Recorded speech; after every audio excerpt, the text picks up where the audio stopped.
Made up of musicians from 3 different countries, but with shared rural musical roots, the musical project Slavalacha is a unique collaborative experiment.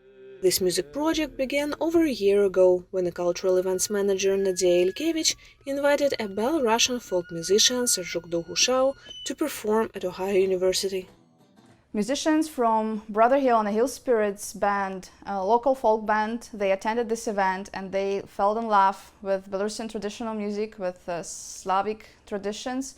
And after the concert, they jammed for 7 hours in a row.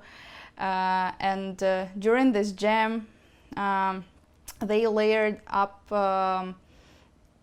tunes, Appalachian tunes with Belarusian traditional tunes, and they find out that it's like perfectly fit with each other. Someone said, "This is Slavalacha," so this is Slavic and Appalachian. Later, musicians invited a Ukrainian folk band Turban to join the project. After multiple remote sessions, they all met in January for the first time as the US band visited Belarus and Ukraine. Their experience was filmed and later became a part of the Road to Slavalacha documentary. We had a lot of plans with Slavalacha project for this August, so we had to go to Belarus to perform for art residency, where all 3 bands are making together performance and then perform at Sprava Festival. But coronavirus and then elections in Belarus interrupted our plans. So, in the end of July, we saw this news from Belarus, where they already tried to suppress protests. To support Belarusian people, the musicians have remotely recorded a cover version of the 1930s American protest anthem, "Which Side Are You On?" Oh, workers, can you take this? So tell me how you can. They kept some of the original lyrics, but also adapted parts and translated it into 3 languages. For us, it was really important to have this song in 3 languages at the same time, so that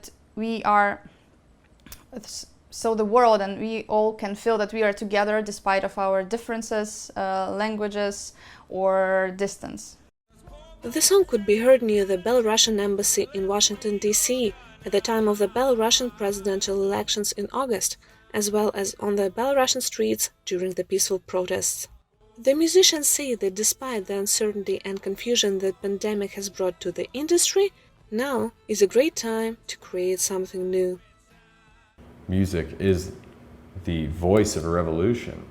So right now as an artist, if you're really wanting to impact or take a part in social change, this is the time that artists dream of, to be able to make pieces that are relevant to a movement, relevant to activism, relevant to what you're fighting for.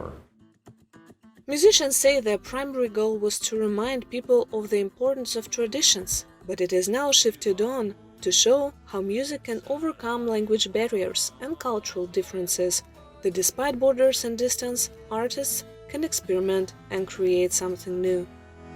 Єдине, що нам треба, потужним як граніт. Maria Bruce for VOA News, Washington. Щоби змінити світ.